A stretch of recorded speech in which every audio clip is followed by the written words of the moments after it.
साथियों नमस्कार। कल न्याय पंचायत शाहपुर विकासखंड सरसों जनपद कौशाम्बी में एक संकुल स्तरीय संगोष्ठी का डायट प्राचार्य महोदय की अध्यक्षता में शानदार आयोजन हुआ।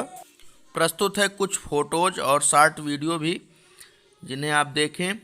इस कार्यक्रम में मिशन प्रेरणा से संबंधित विभिन्न मुद्दों पर बातचीत की गई और शिक्षक संकुल साथी लोग अपना प्रस्तुतिकरण भी किए। कार्यक्रम बहुत ही बढ़िया रहा, सराहनीय रहा। आगे की कुछ वीडियोस भी देखें सर। हम लोग बैठे हैं। ये भी विद्यालय अपने आप में एक आदर्श विद्यालय है। यहाँ की भी व्यवस्थाएं अपने आप में एक अनुकरणीय होती है कि हमारे अध्यापक कैसे करेंगे। अब ये वैद्यनाथ दुबे जी हैं, ये भी शैक्षिक गुणवत्ता के संवर्धन के लिए बहुत प्रयासरत रहते हैं। और जब तक विद्यालय में शैक्षिक गुणवत्ता के प्रति हमारी जागरूकता नहीं होगी, हमारी पहुंच नहीं होगी, हमारी पकड़ नहीं होगी और हमारी एक लालसा नहीं होगी, तब तक के विद्यालय का सारे क्रियाकलाप अधूरे होते हैं। कायाकल्प का काम तो एक भौतिक परिवेश देना है, लेकिन वास्तविक निर्माण हमारे शैक्षिक संवर्धन से होता है। छात्र छात्राओं का शैक्षिक संवर्धन हो जाए, उनकी शैक्षिक संप्राप्ति का अनुरूप हो जाए, ये हमारे लिए बहुत मायने रखता है। और ये विद्यालय उसी दिशा में अग्रसर है। और वास्तव में अगर देखा जाए तो न्याय पंचायत शाहपुर में पूर्व से ही संकुल प्रभारी के रूप में जो भी रहे हों, उन्होंने बहुत अच्छा काम किया है। यहाँ के सर दूरस्थ होने के साथ साथ उपस्थिति वगैरह भी बहुत अच्छी रहती है अध्यापकों की, और उसके साथ साथ बच्चों की भी। और उसी में अगर मैं देखूं, एक विद्यालय है महेवा घाट, उसके जैसे दयनीय स्थिति कोई विद्यालय की नहीं होगी।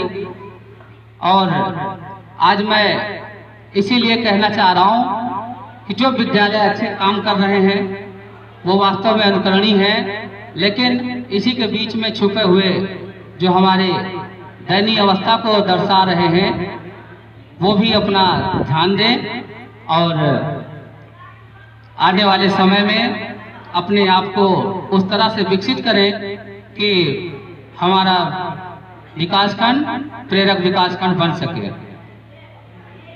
अब ये बैठक जो होती है, आप सब जानते हैं कि संकुल शिक्षक की बैठक है, और संकुल शिक्षक ही इस बैठक का पूरी तरह से संचालन और उसके क्रियाकलापों पर अपना प्रस्तुतिकरण सब कुछ करते हैं। तो मैं ये चाहूँगा कि हमारे संकुल शिक्षक अच्छी तरह से तैयार हो जाएं। और जैसा कि अब दुबे जी हमारे प्रेरणा मिशन के जो भी रूपरेखा है उसका उन्होंने एक आकृति बना दी, आपके सामने प्रस्तुत कर दिया। तो मैं देख रहा हूँ कि ये बैठक केवल बैठक ही नहीं है, एक समीक्षात्मक बैठक होती है। लेकिन हमारे अधिकांश साथी वैसे चले आए हैं जिसके हाथ में डायरी तक नहीं है, कुछ नोट करने का उनके पास कुछ है ही नहीं। प्रधान अध्यापक दुबे जी, जैसा अभी आप लोगों के द्वारा कुछ बिंदुओं पर प्रस्तुतिकरण किया गया और माननीय प्राचार्य जी के द्वारा जो प्रश्न रखे गए वो बहुत सार्थक प्रश्न थे। उन प्रश्नों के अतिरिक्त और भी बहुत सारे आपके शिक्षण कार्य से संबंधित मिशन प्रेरणा के अंतर्गत बहुत सारे कार्य चलाए जा रहे हैं। यहाँ मैं बस इतना कहना चाहूँगा कि जिस प्रकार 4-5 शिक्षकों के द्वारा इतनी अच्छी समझ यहाँ प्रस्तुत की गई, हम ये चाहते हैं कि जितने भी लोग, जितने भी शिक्षक यहाँ पे बैठे, उनकी भी समझ उतनी ही होनी चाहिए, तभी हम अच्छा कुछ दे सकते हैं। ऐसे मिशन प्रेरणा के अंतर्गत इस समय 8 फरवरी के बाद जब विद्यालय खुलने का आदेश हुआ, कक्षा 6, 7, 8 का 10 फरवरी से, और अभी 1 मार्च से कक्षा 1 से 5 के विद्यालय खुल जाएंगे। और 50% उपस्थिति के साथ विद्यार्थियों के आने की अनुमति, गार्जियन की सहमति और अनुमति पत्र भराने के पश्चात विद्यालय में आप प्रवेश करा सकते हैं।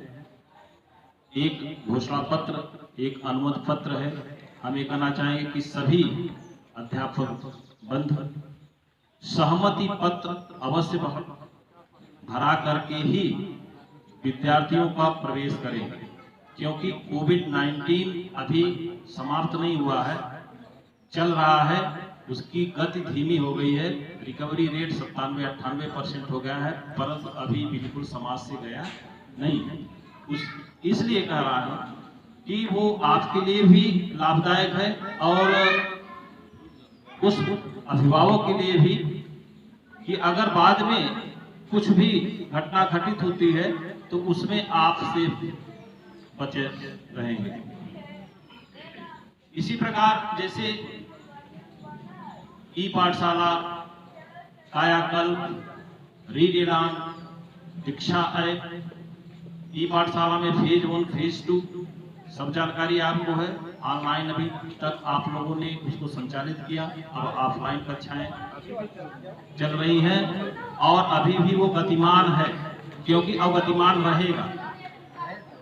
रहेगा इसलिए कि 50% ही बच्चे आ रहे हैं और उसमें डे वाइज डिवाइडेशन हो गया है, सोमवार, बृहस्पतिवार। वीडियो देखने के लिए आपका बहुत बहुत धन्यवाद सर।